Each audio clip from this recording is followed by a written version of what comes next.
Support comes from Hampton Roads Community Foundation, partnering with donors from all walks of life to improve southeastern Virginia through grants, scholarships, and leadership initiatives. Learn more at hamptonroadscf.org.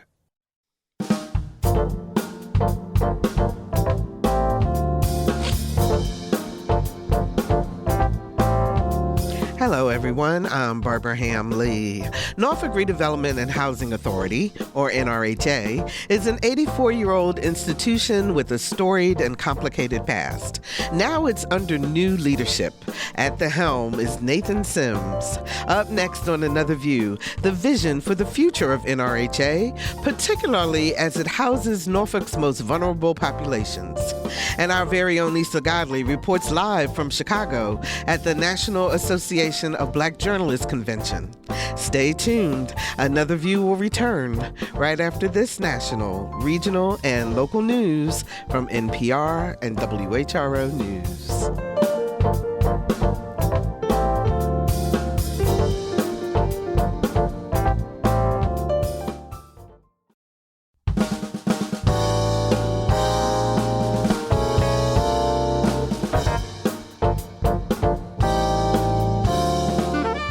Discussing today's topics from an African-American perspective, this is Another View. Good afternoon, everyone, and welcome to Another View. I'm Barbara Ham-Lee. I am so excited to introduce you to the new Executive Director of Norfolk Redevelopment and Housing Authority, and we'll talk with Nathan Sims in just a bit.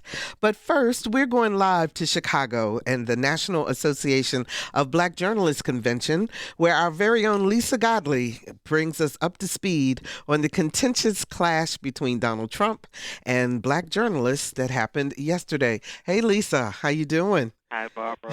Yeah, contentious is a very good word. So I want to start by, let's set the record straight, because this is not the first time that NABJ has invited presidential candidates to its convention, correct? That's exactly right. Historically, political candidates have been invited to speak, preferably in election years, and this is a practice that's been going on since the 70s. In fact, one of my first days here, I was speaking to one of the founders, and she was pulling up on her phone letters that she had copies of to people like President Gerald Ford and President Jimmy Carter, and it just goes back, and George Bush. Mm-hmm. About being invited to NABJ. Some of them, were actually here and took us up on our invitation. So it's been going on quite a while. We always invite political candidates, so that's nothing new. So, but Donald Trump is a candidate on his own. I watched the interview on YouTube last night, and honestly, it was painful on so many levels to watch. But what was it like for you being a journalist actually in the room as it was happening? Same. It was the same. Honestly, Barbara, I'm going to be as honest and candid as I possibly can. I felt physically ill.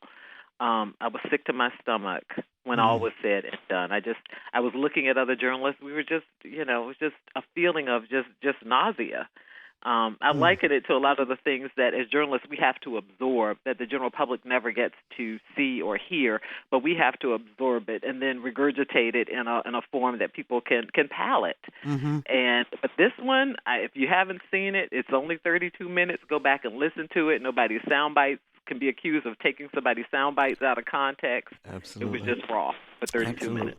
So many black journalists are saying now publicly that they feel that NABJ allowed itself to be used as a pawn in Trump's plan. So knowing the Trump playbook, did NABJ prepare properly, do you think, for this interview? Well, my question is, how do you prepare for an interview with someone who just routinely resorts to name-calling and character assassinations when confronted with the truth? Mm-hmm. When confronted with their own track record, they don't want to answer, so they resort to name-calling. How do you prepare for that, except to know that it's going to happen? I think Rachel Scott did a great job asking questions. She was sticking to her own guns, and when the former president attacked her, and her network, as well as the vice president, she stayed on task. She continued to follow up with questions, even though he was refusing to answer them.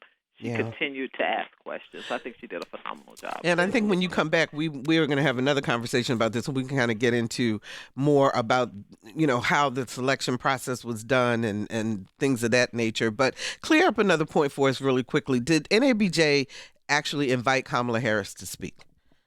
Yes, NABJ always invites the candidates, and the vice president, because of her schedule, said I can do it virtually, but I can't be there in person. Now they turned her down for her virtual appearance, which I would have liked to have seen her virtually. I would like to have seen her, in any form to address her record, but they chose not to do that, and now we're looking at some other possibilities in terms of when we might be able to hear from her. I'm hearing possibly in September she's going to sit down and do a fireside chat, and members will be able to listen in on that. I'm also hearing it may happen, while we're here in Chicago, but I think it's more likely that it will be in September. What's the overall feeling and tone of the convention? Because, you and I have been to NABJ conventions for many, many years, and it's usually, like a family reunion in a sense, even though, there would be disagreements or two sides to issues that were happening and so forth.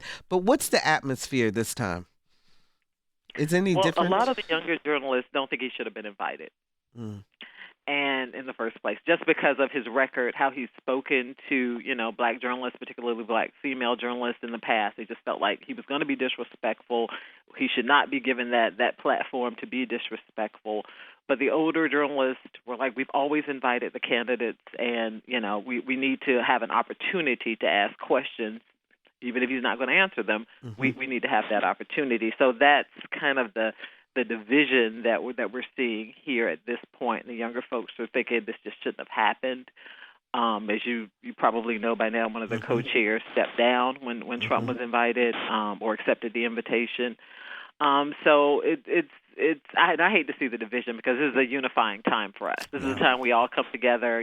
We learn, we have training, a lot goes on here. So it's a good time that the younger journalists look to the older journalists and ask questions. It's just a good time to bond and to grow as journalists. So to see that division is a little heartbreaking for me. But I think as we continue with the conference for the rest of the week, I think we're going to, people are going to preparing to move forward from yesterday. Got you. Good. And as a matter of fact, you are leading a major discussion while you're at the convention, and your panel happens on Saturday. Is that correct?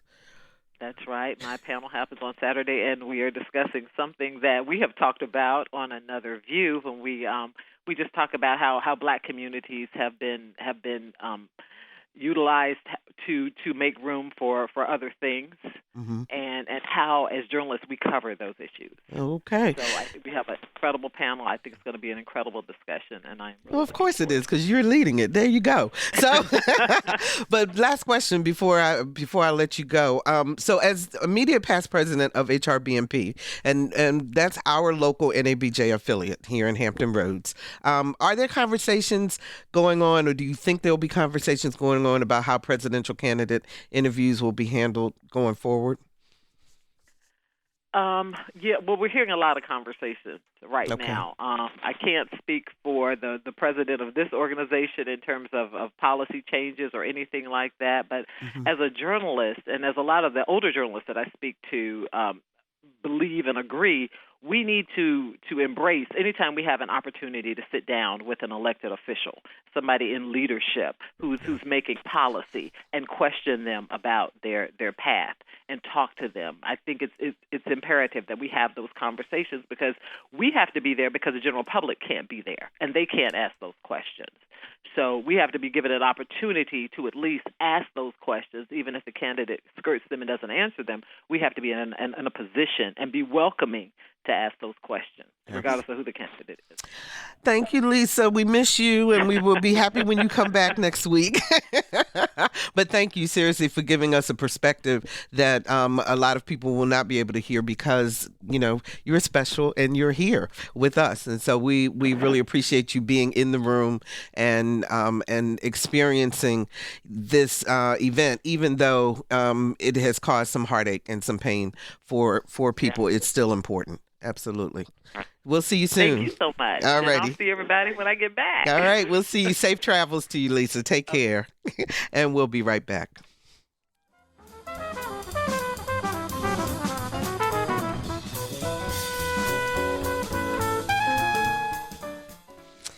And welcome back. Since November of last year, Nathan Sims has been learning his way around Norfolk, listening to staff and constituents, and developing his vision for the future of Norfolk Redevelopment and Housing Authority.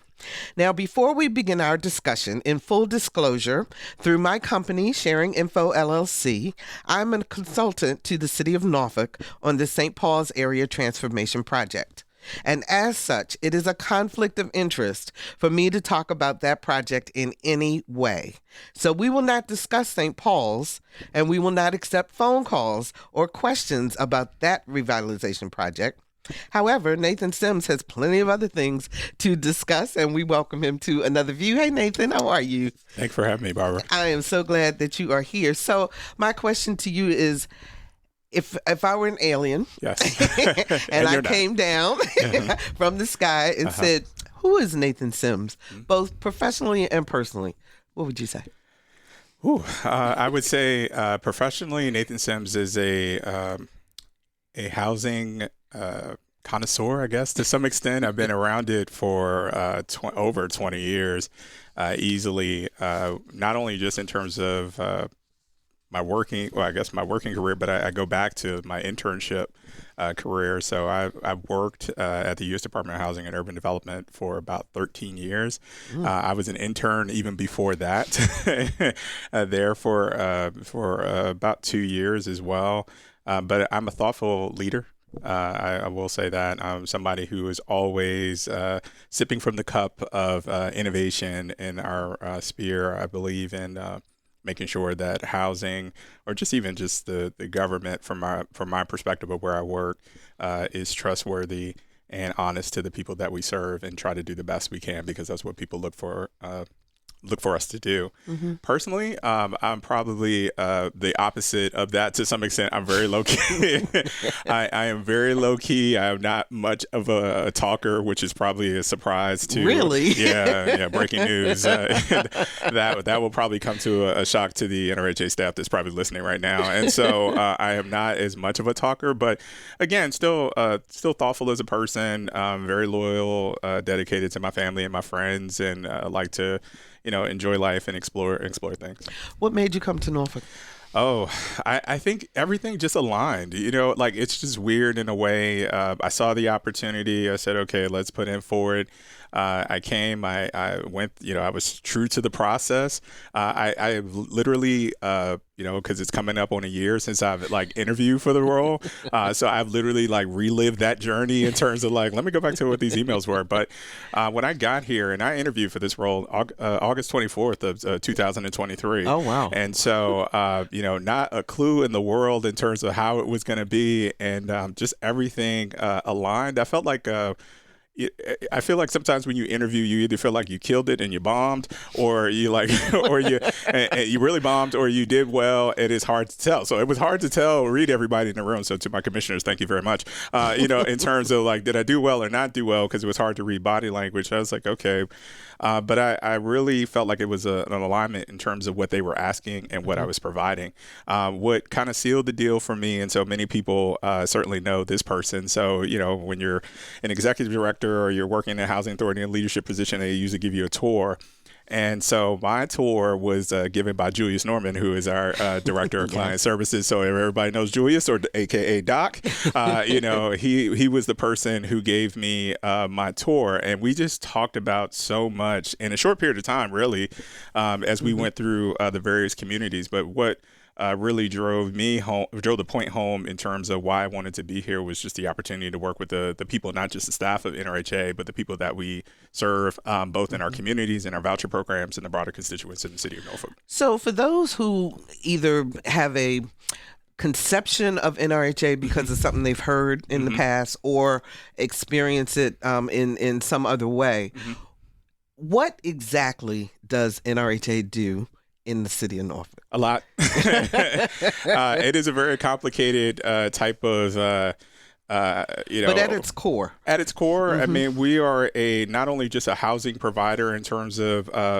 operating communities, both public housing and non-public housing, and providing housing choice vouchers to many people in the community. We also focus on redevelopment efforts and have done historically around the city. So whether you're talking about something as, small as infill lots throughout a number of different folks, an organization that has helped in terms of the transformation of East Beach, that has worked in the transformation of Stonebridge and Broad Creek and just all different Waterside. I mean, just a lot of different places across the city that this organization, the Main, is another, has been.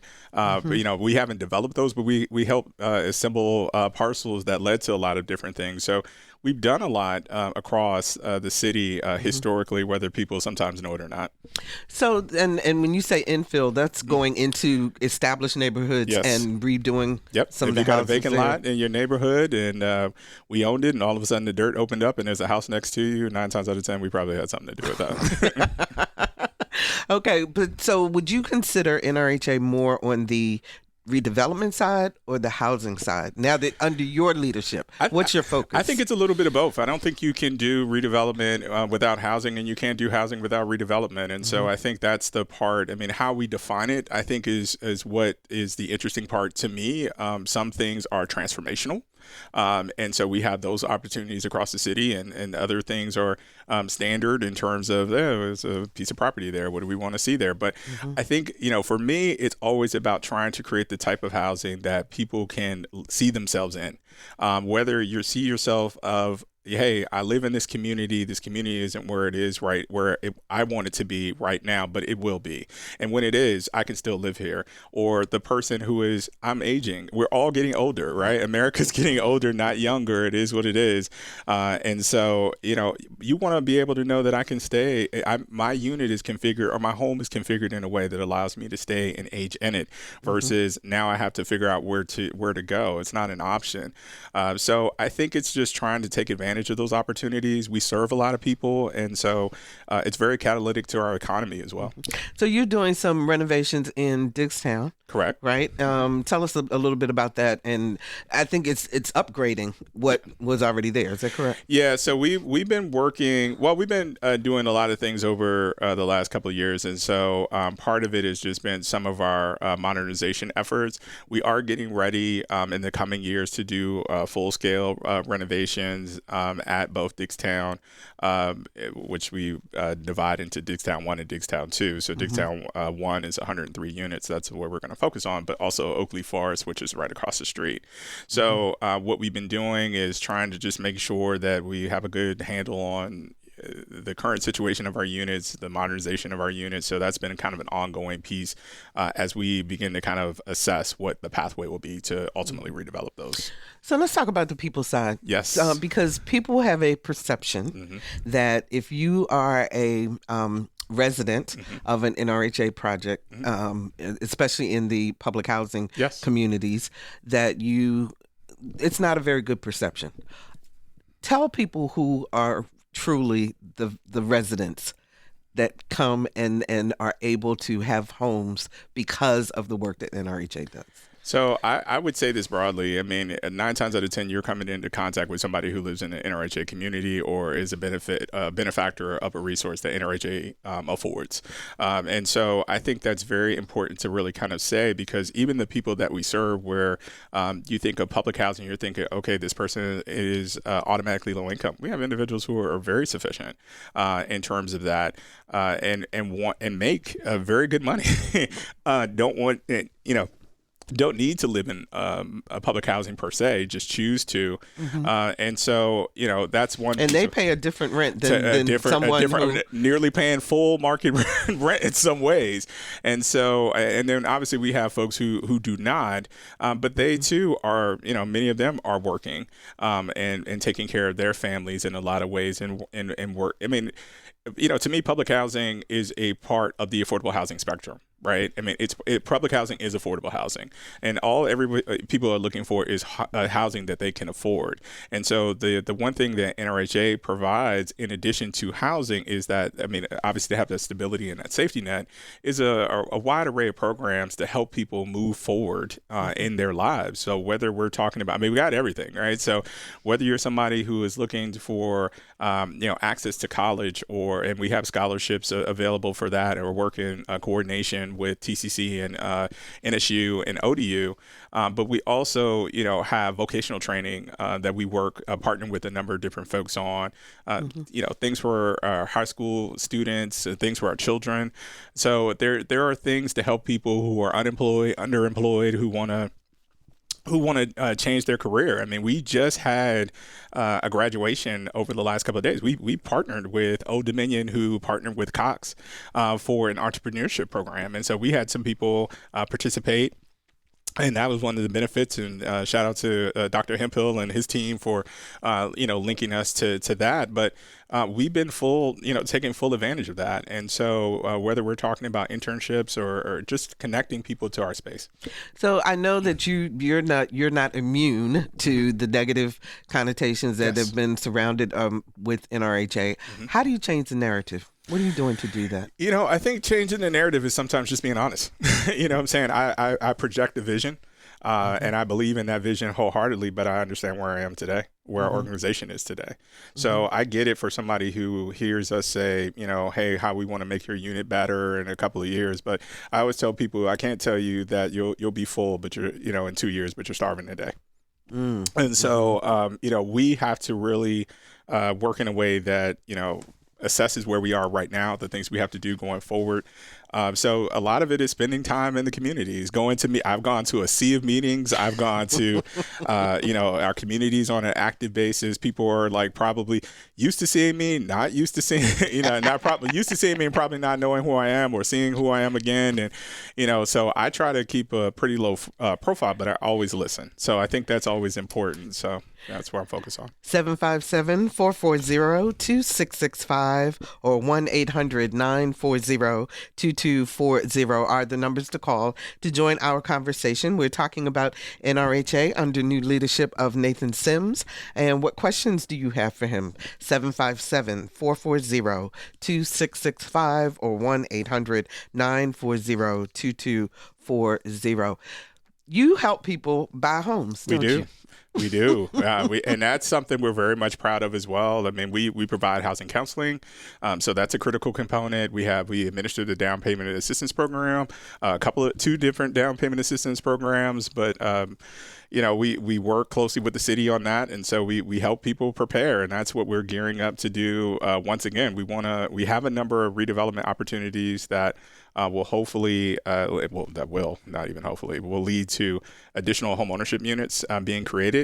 And so we know the inventory is tight, but it's very affordable here. Being somebody from somewhere else, I mean, the average home here, home sales prices compared to other places is $299. I mean, hey, so that's not bad, but I get it. But it is very much attainable. I mean, versus other places where it may be $400,000, $500,000, and that's very hard and very unattainable for many, not just the people that we ultimately serve. And we serve individuals in that range that are probably at 50-60% of area median income, probably all the way up to 120 or plus, in terms of income. So we're very much proud, and that's the other part of being a redevelopment authority and even a housing authority, a housing provider, is really what we are. And so, counseling people every day, getting them ready, recognizing that there was a number of different people, over the last fiscal year. I think we closed probably over 15 or about 15 down payment assistance loans, which was a pretty good year. We're already starting out in a very good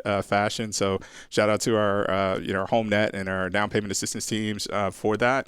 And so so we're going to get people in homes. That's I mean, and not everybody aspires to that, but I think people have to understand that it's possible. And hey, guys, it's possible, and we want to work with you to be able to do that. And you work with everyone. We do. We serve the Norfolk Redevelopment and Housing Authority serves the constituents of Norfolk. And I mean, when I say that, I truly mean it. It doesn't matter which community. We are in almost every community in the city of Norfolk. Mm-hmm. So, I just looked at the time. If you're just joining us, we're talking with Nathan Sims, the new Executive Director of Norfolk Redevelopment and Housing Authority. As a reminder, through my company, Sharing Info LLC, I am a consultant to the City of Norfolk on the St. Paul's Area Transformation Project, and as such, it is a conflict of interest for me to talk about that project in any way. So we won't discuss St. Paul's, and we're not accepting phone calls or questions about that revitalization project, but we can talk about anything else that NRHA is involved in. So give us a call, 757-440-2665 or 1-800-940-2240. Especially since you work for HUD, would you explain to our listening audience what a housing choice voucher is? They used to call it Section 8. Yeah. Because that had such a negative connotation, and it's not a negative thing. It is really not a negative thing. I think people just make people make things negative from it, but it really is. The Housing Choice Voucher Program allows you to do so many different things. And so for individuals who are typically around 50% or below an area median income, there's a wait list, there's a process. Can you tell us a number so people can understand what does 50% below area median income mean? So there is the average median income for folks. So I think the median income here, I think in Norfolk is roughly around $70,000. Okay. So when you start talking about 80%, which are usually starting into the affordable programs, you're talking about a single person that's probably making about $56,000. So roughly, somewhere between 32 and 56 is probably the general area where we're working.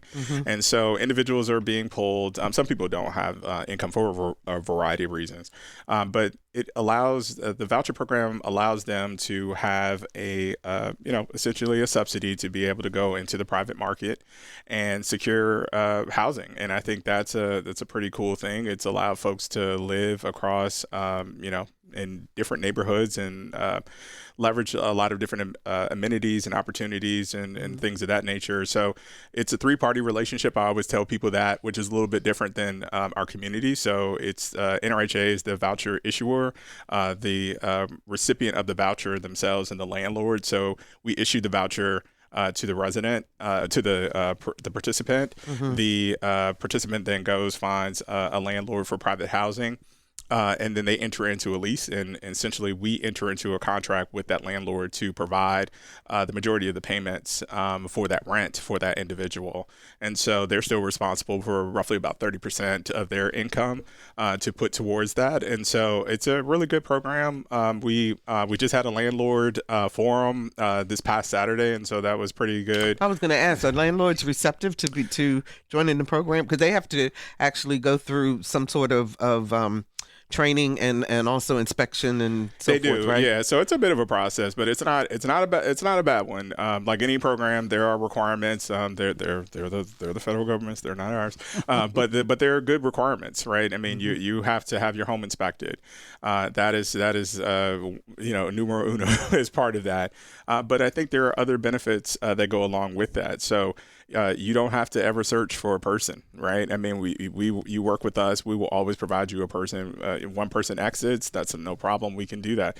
Guarantee payment is the other a piece of that, right? I mean, people talk about the pandemic and COVID and how people lost their jobs and things of that nature. And our payments continued during that period of time. Our landlords did not have to worry about that for a second. Even if the voucher participant lost their income due to work, they can always come in and make an adjustment, and we can cover the rent. So there's a lot of security that goes into that, and a lot of people use it from an investment standpoint. We also have what we refer to as the voucher program. That's a tenant-based piece, which somebody can go in the example I gave you in terms of handing someone a voucher. The other part is we work with the development and the landlord in the apartment community and developer community in terms of project basing those set vouchers. And so that means that voucher is covered for a specific unit or units within a development. And whether it's new or existing, still has to pass the inspection, but at least that provides a pathway for people to live in various communities as well. What about crime? Crime's real.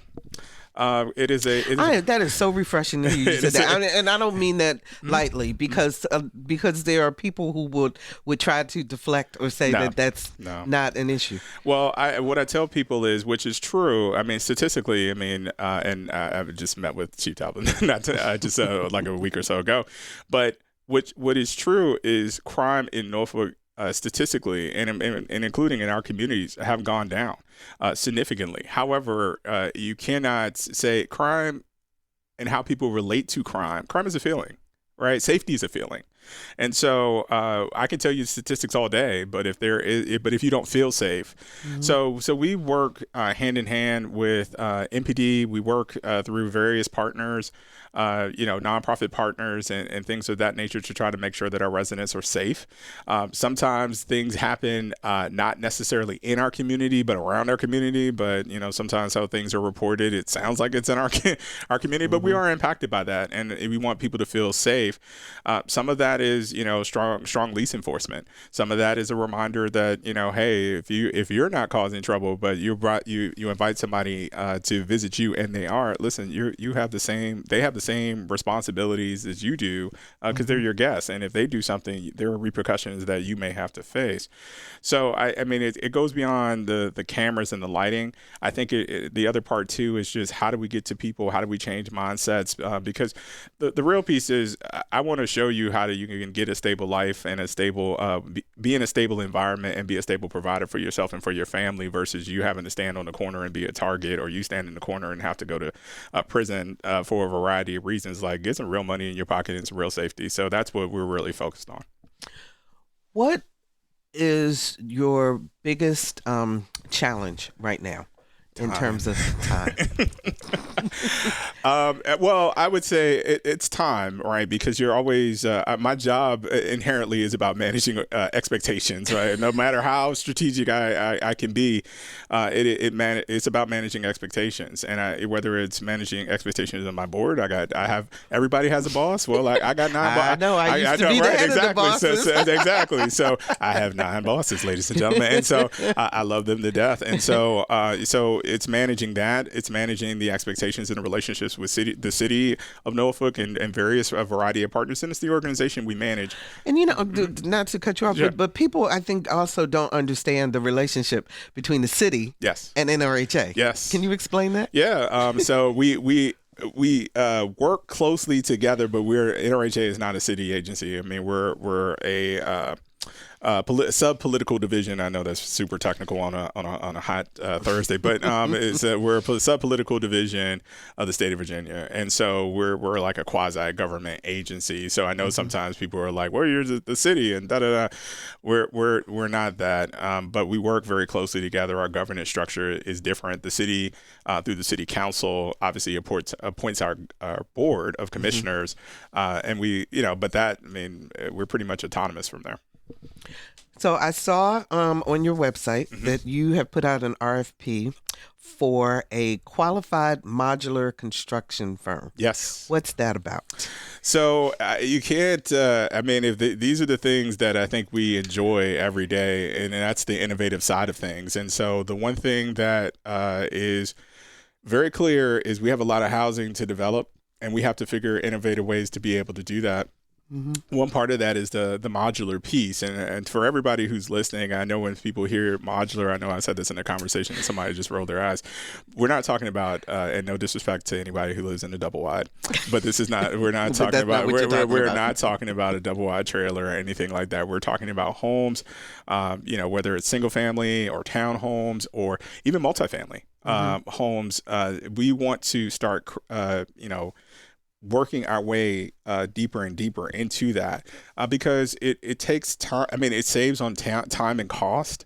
And so we want to really look at that. So, yeah, we put a solicitation out to get feedback from the development community around that. And that's actually creating the modules someplace else, correct, and bringing them and on site. Yeah, put it on site. And so you're starting with with one unit it's kind of a pilot. A pilot, yeah. I mean, we want to sensitize it. And to be clear, though, there are other modular homes in the city of Norfolk. You pass them every day. You just probably don't know it, but they are there. And so, but we got to, what's old is new again, right? And so we have to work to make sure that people see it, kick the tires, understand it, and really understand what the benefit to the city is. And can I give a quick example? Sure. Is if you think about it, I mean, probably more so, and I have a minor in economics, but so in more in recent years have I heard the word inflation than I did when I was in college. But sure.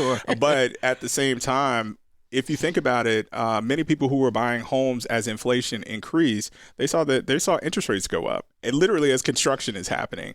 And so imagine if you had the opportunity for a modular home that could be built in the factory, constructed in a factory in 10 days, or just a few days. Now, granted, there's site work and stuff that needs to happen, but just imagine just being able to have a home in like 2 months or 3 months versus having to wait that entire period and watching your interest rate go up. So I think it's about time. And I think that goes back to, you talked about the trust factor. The trust factor is very much important. We want to get in and get out. We want to do it as quickly as possible. Modular does not mean skimping on quality. There is some really good stuff out here.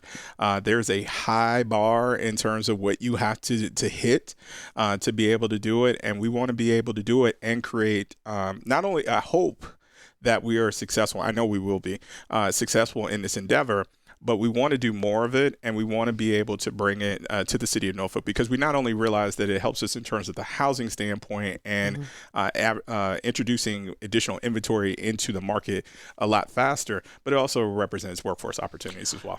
So what do you equate workforce housing and affordable housing Absolutely. As the same thing? Yes, and I can tell you why, because it took me a while to find housing when I moved to the city of Norfolk, and so and it's a very tight market. And I've had this conversation with a number of different people as well. I actually had it with Dr. J when I met with her over at in Norfolk State.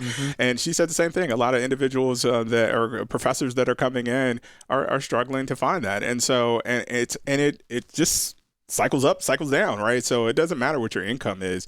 It's very tight. So affordability is just that. It is what is affordable for individuals, whether you're in the bottom. And I know people say this all the time, like what is affordable housing? It is essentially that you're paying 30% of your discretionary income toward the gross, not net, that you're paying that towards your housing costs. And so in a lot of instances, sometimes people are paying 40% or more. Obviously, when you do the net, it's more. So, but that's it. And so it's why does it have such a negative connotation? And why do you think that instead of people looking at that as a positive, because the majority of us are in the workforce, yes. Why is that such a negative? I think it started out, and I'm glad you asked that question. I think it started at a point where, when you talked about affordability, it meant something else, right? So if you talked about affordability, it might have meant, these public housing, apartments or something like that. And affordability is much more than that. I hail from Washington, D.C. I can tell you firsthand, and you know this as well, having been in the yes. region, it is very expensive there. And it was not like that. And so affordability was not something that was really talked about. I can tell you firsthand, like years ago, I remember having a conversation with someone and they were like, we're not in New York and San Francisco. No, we're not. But you know what? Then we weren't. Now we lead in a bad way in terms of how expensive housing is there. And so I think here it's really people need to understand affordability means something, because I worked in Daytona Beach, Florida with the Daytona Beach Housing Authority. Not necessarily a city that is probably known for being the most progressive in terms of affordable housing. They became more progressive. Why? Because two employers were looking to relocate their operations to Daytona Beach. Once they determined that they could not, they couldn't pay enough their folks could not find a place to live, they opted to go somewhere else. So affordability is not just, again, if safety is about a feeling, affordability is about economics. And so where can I afford to live? Where can I afford to work? And for an employer, they want to know that if they're coming into an area, that their staff, their workers, they can attract people to be able to do that. And that's why affordability matters, not only for the people who work here, who live here, and constituents, but other people who come here. What are you doing for seniors? Oh, I love them, right? I love my seniors, and it really is. It gives me a little bit of life and joy and lift. So we're doing a lot. Frankly, we're making sure that we keep them engaged, and so we're big on wraparound services. We want to continue to do more for them in terms of programming. So one of the big things that they've asked about lately was around transportation, and so transportation is not necessarily that's in our budget. That's not what our dollars necessarily pay for, but we made a conscious effort to really help them, because we just had a senior prom just 2 weeks ago at Norfolk State University for many of our communities, and that was just great. I mean, they enjoyed coming out, they dressed up beautifully, and just had a good time. So shout out to them. And we want to continue to make sure that even in our transformation efforts and renovation efforts, making sure that our units become more embracing universal design, and making sure that units are more accessible, so that people can age in place. Exactly, so they can navigate and do that. And they've been giving us. We've been starting in 2 of our community sites in Partrea, but and those residents there have been giving us a lot of good feedback. So I want to make sure that our seniors live their best life, and that's a good thing. Are public housing communities? They're communities within a community. Right? I mean, that's the part, and that's the other interesting opportunity that goes back to the people piece. It's the civic engagement. And so we might have large communities in some areas, but we're part of a larger community. And so it's that connectivity in terms of making sure that people are engaged, because our residents are engaged. All of them are led by tenant resident associations of some sort. So they're engaged on a local front in terms of their community. It's getting a little bit broader. So we've been working with the city of Norfolk in terms of Department of Neighborhood Services to make sure that people are more engaged in terms of the civic leagues and things of that nature, because it's very much important. But there's a perception. Yes. That if you live in public housing, you don't care about your neighbor. Your kids run wild. There's this whole feeling or perception that it's not a true neighborhood as other people perceive what a true neighborhood is. Well, I would disagree with that heavily for a variety of reasons. I would say it is a neighborhood. They encounter everything. They wake up in the morning just like you and me. Yes, they do. So unless I'm missing something, it's the same. They're part of a broader neighborhood. They're a community, and I think many people have lived in our communities for a very long time. Some of them a short period of time, and they take it as their own. You go through some of our communities, you see people who have well manicured lawns.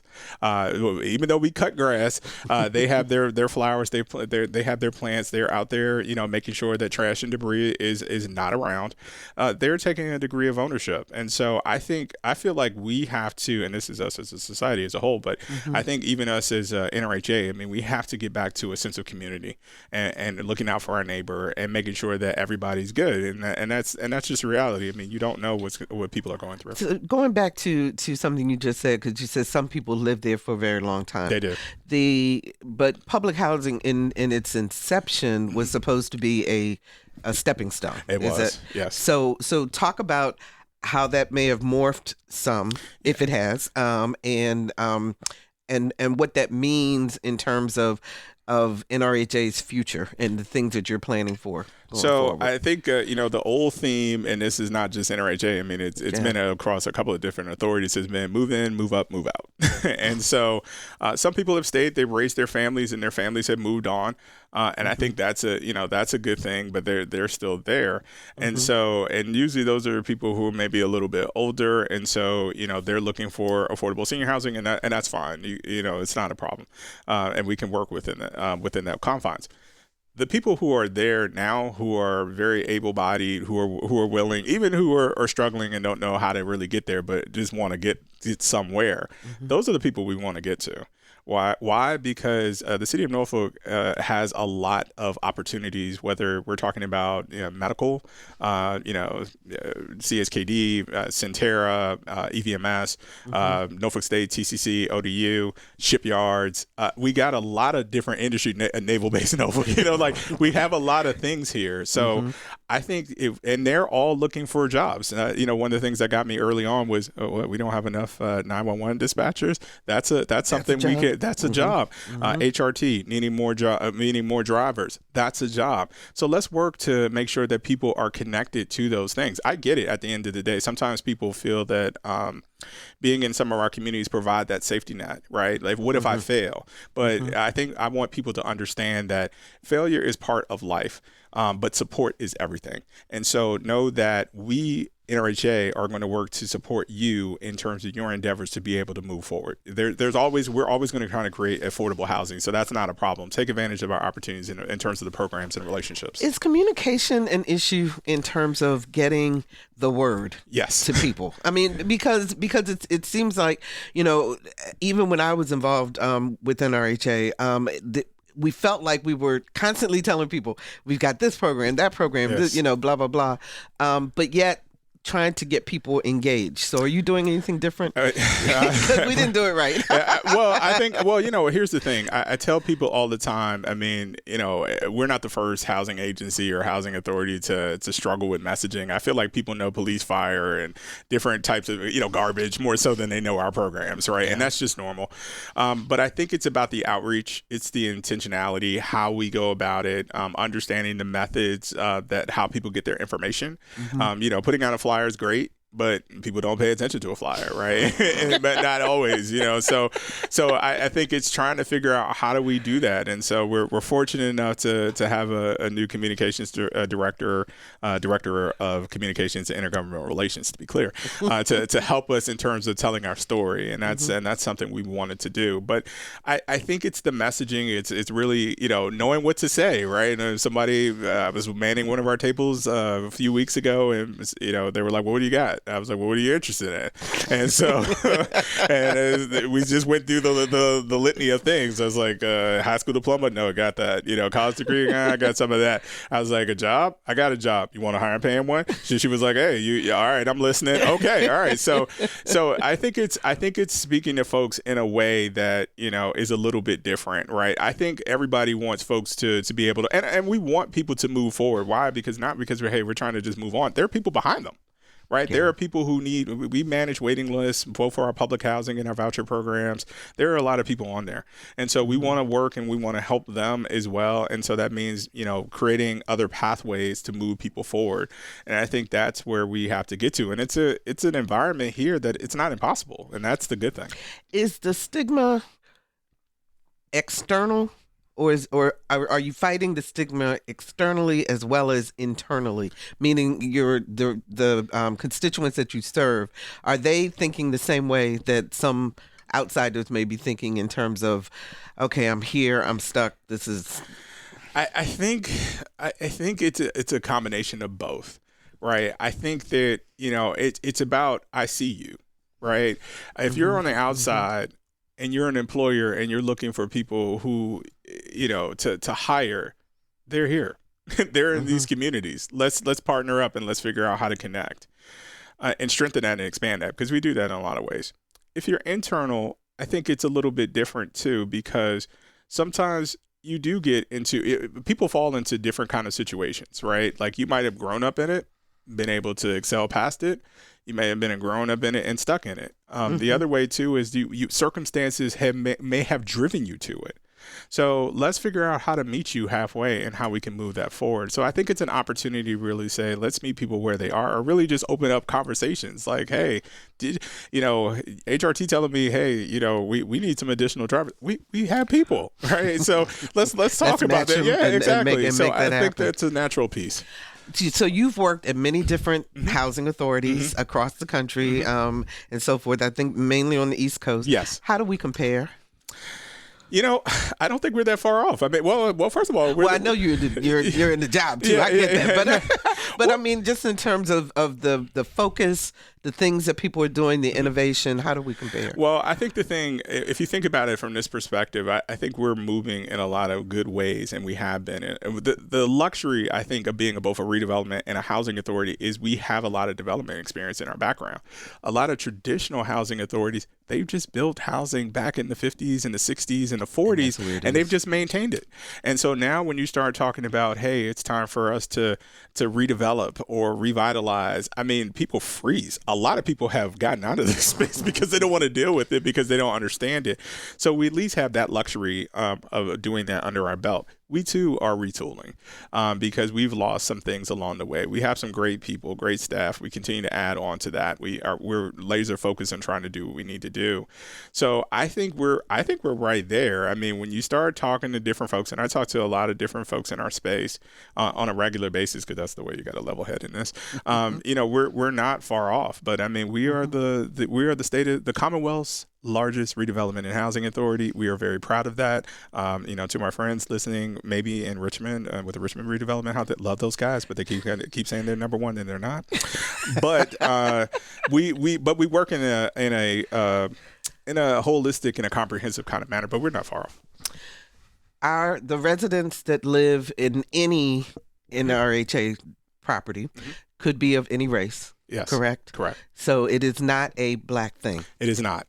It is not. It really is not. I mean, and that's just affordability as a whole, right? I mean, whether I think that's always a misconception that it's just a black thing, and it's really not.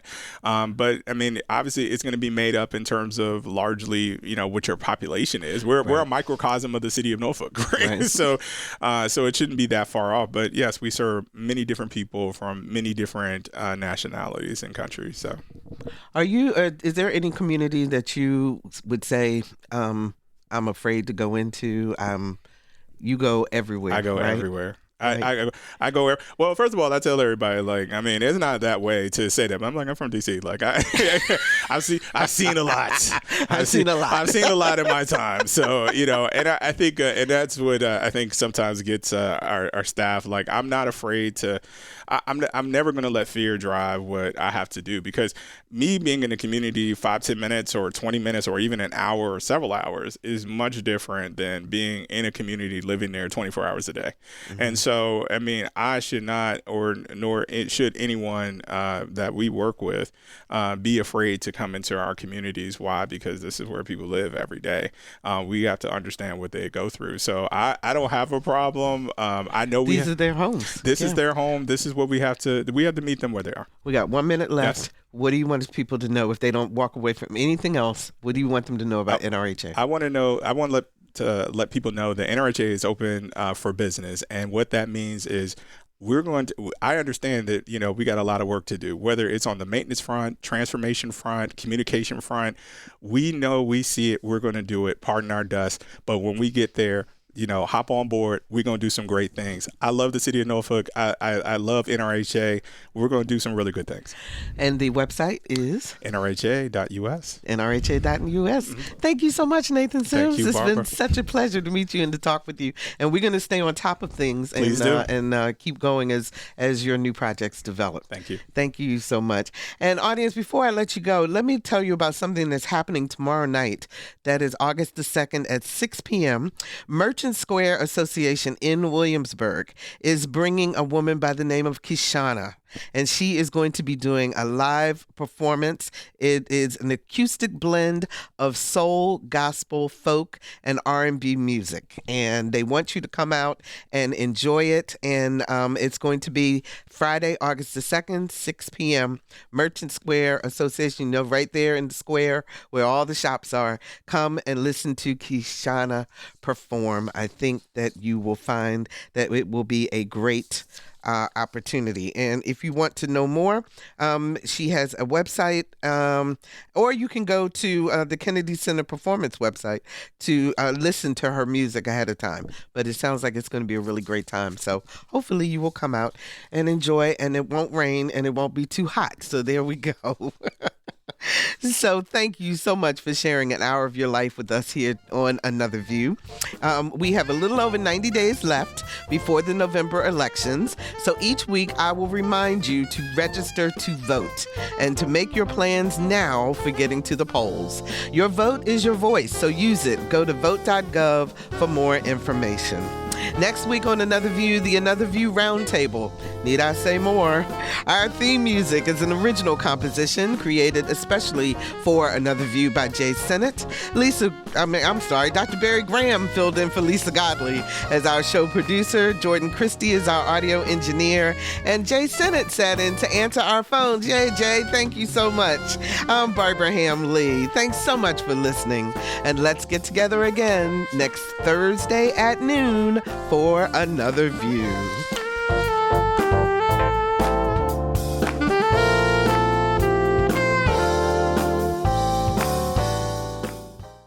Support comes from Hampton Roads Community Foundation, carrying out your charitable wishes forever. Whether it's helping shelter animals, feeding the homeless, enhancing the arts, or supporting students. Learn more at leaveabequest.org.